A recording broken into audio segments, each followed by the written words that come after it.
Moi, j'ai été élevée dans une famille chrétienne, mon père est serviteur. Et jeune, j'ai fondé un foyer à l'âge de 16 ans. J'ai toujours cru au Seigneur. Mes parents m'ont toujours donné l'exemple, mais m'ont toujours laissé dans la liberté de faire mon choix.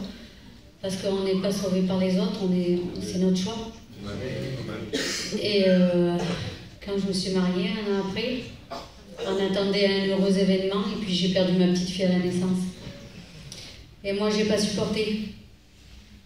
Et puis vous savez, Dieu nous aime, mais l'ennemi de notre âme, il veut nous perdre.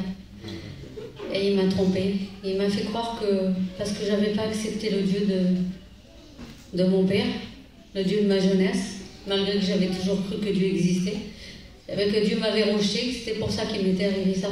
C'est pour ça que j'avais passé par le malheur. Et ça a été tellement fort que j'avais repoussé Dieu, jusqu'au point à plus prononcer son nom. Je disais plus le nom de Jésus, ni le nom de Dieu. Je disais lui. Je disais lui, il n'a pas voulu de moi, alors je ne veux pas de lui. Et puis j'étais vraiment mal. À l'époque, j'avais un foyer vraiment pas bon. Mon mari sortait comme tous les hommes de chez nous.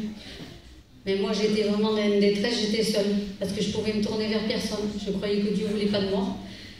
Et quand je regardais mon père à table, quand je mangeais avec lui, j'avais toujours la pensée de dire, ne le regarde pas. Il ne fallait pas que je le regarde. Parce que je disais, lui, il l'a, lui, à son Dieu. Mais ce Dieu ne m'a pas voulu. Il m'a envoyé le malheur. Vous savez, l'ennemi, il est fort pour nous tromper par des pensées.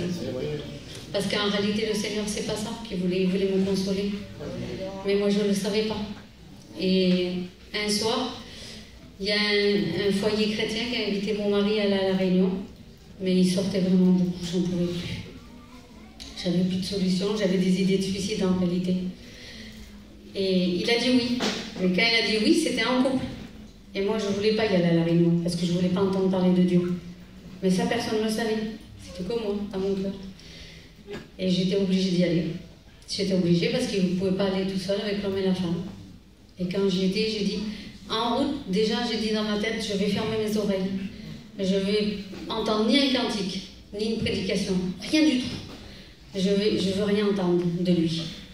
Et quand je suis rentrée dans la réunion, j'ai chanté dans ma tête. J'ai parlé. Je cherchais quelque chose qui m'occupait dans ma tête pour ne pas écouter.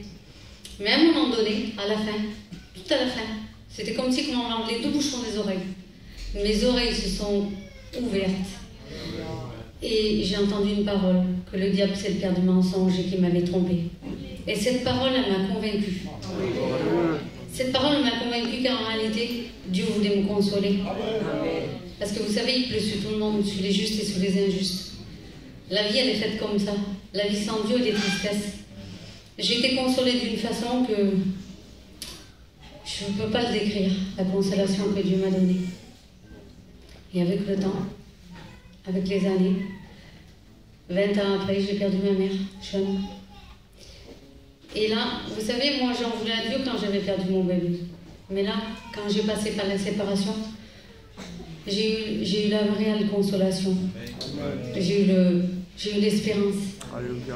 Moi, je pensais que j'avais été consolée par Dieu quand je n'étais pas chrétienne, mais je pensais quand j'avais le Seigneur, quand j'avais passé par la séparation, c'était normal de souffrir longtemps.